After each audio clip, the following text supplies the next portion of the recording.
सभी को जय मसीह की। आपका हमारे YouTube चैनल पर स्वागत है। आशा करती हूँ कि आप सभी प्रभु में आनंदित और मगन होंगे।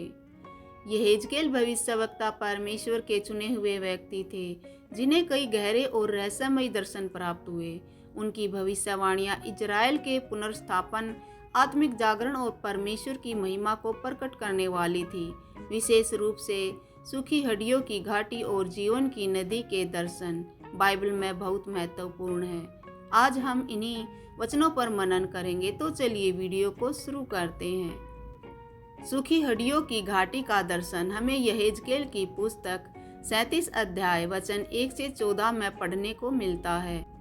परमेश्वर ने यहेजकेल को आत्मा में उठाकर सूखी हुई हड्डियों से भरी हुई घाटी में पहुंचा दिया। यह बहुत डरावना दृश्य था। हर जगह केवल बिखरी हुई हड्डियां थी। तब परमेश्वर ने यहेजकेल से पूछा, क्या ये हड्डियां जीवित हो सकती हैं? यहेजकेल ने उत्तर दिया, हे प्रभु यहोवा, तू ही यह जानता है। परमेश्वर ने आज्ञा दी कि यहेजकेल उन हड्डियों से भविष्यवाणी करे। हे सूखी हड्डियों, यहोवा का वचन सुनो।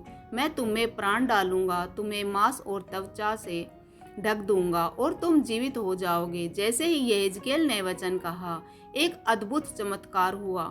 हड्डियां हिलने लगी, आपस में जुड़ गई और उन पर मांस और त्वचा आ गई, लेकिन उनमें जीवन नहीं था। तब परमेश्वर ने उसे आज्ञा दी कि हे मनुष्य के संतान, सांस से भविष्यवाणी कर और सांस से भविष्यवाणी करके कह, हे सांस, परमेश्वर यहोवा यूं कहता है कि चारों दिशाओं से आकर इन घात किए हुए में समा जा कि ये जी उठे। जब यहेजकेल ने ऐसा किया तो उन हड्डियों में आत्मा प्रवेश कर गई और वे एक बड़ी सेना के रूप में जीवित हो उठे।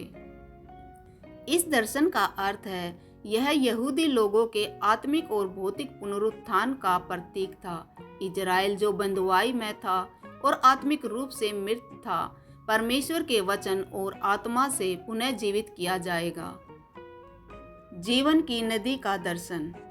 इसके बाद यहेजकेल को परमेश्वर ने एक और महान दर्शन दिखाया। उसने देखा कि नदी से एक छोटी जलधारा बह रही थी जो धीरे धीरे बढ़कर एक महान नदी बन गई। यह नदी बहुत अनोखी थी। जहाँ भी इसका जल जाता वहाँ जीवन उत्पन्न हो जाता। यहेजकेल को बताया गया कि यह जल मृत सागर तक पहुँचेगा और उसे मीठे जल में बदल देगा। नदी के दोनों किनारों पर हरे भरे पेड़ उगे हुए थे जिनके पत्ते औषधि के समान थे और उनके निरंतर फल आते थे। इस दर्शन का अर्थ है, यह परमेश्वर के आत्मिक जीवन का प्रतीक है जो हर सूखी और मृत अवस्था में जीवन देता है। यह अंत के दिनों में मसीह के राज्य की ओर संकेत करता है, जब परमेश्वर की महिमा सारी पृथ्वी पर प्रकट होगी। यह यीशु मसीह के वचन की ओर भी इशारा करता है जो कहता है, जो मुझ पर विश्वास करेगा उसके हृदय से जीवन की नदियां बह निकलेंगी।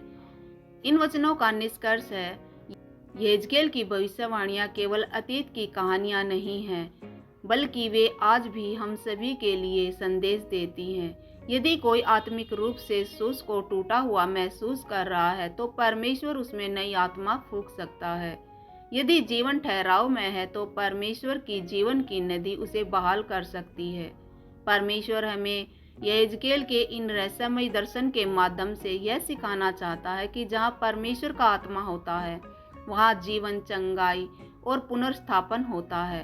क्या आप परमेश्वर के जीवनदायक जल को स्वीकार करने के लिए तैयार हैं? यह बहुत ही अद्भुत और आशीष से भरा हुआ निर्णय है। जब हम परमेश्वर के जीवनदायक जल को स्वीकार करते हैं तो वह हमें आत्मिक रूप से ताजगी, चंगाई और पुनर्स्थापन देता है। यीशु मसीह ने कहा, जो जल मैं उसे दूंगा वह उसमें एक सोता बन जाएगा जो अनंत जीवन के लिए बहता रहेगा। अब आप परमेश्वर के आत्मिक प्रवाह में चलने के लिए तैयार हैं। इस यात्रा में कुछ बातें महत्वपूर्ण हैं। नंबर 1, प्रार्थना और संगति। प्रतिदिन परमेश्वर से प्रार्थना करें और उसकी उपस्थिति में रहें। नंबर 2, बाइबल पढ़ना। परमेश्वर का वचन हमारे लिए जीवन की रोटी और जल है। इसे पढ़ना और मनन करना हमें आत्मिक रूप से पोषण देता है। नंबर 3, विश्वास में बढ़ना। जीवन में चुनौतियां आएंगी, लेकिन विश्वास के साथ आगे बढ़ें क्योंकि परमेश्वर आपके साथ है।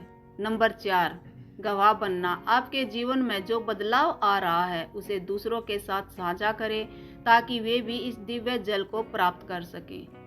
मैं प्रार्थना करती हूँ कि परमेश्वर आपको और आपके परिवार को अपने प्रेम और आत्मा से भर दे और आपकी यात्रा को आशीषित करे। आपका जीवन अब जीवन की नदी से जुड़ चुका है।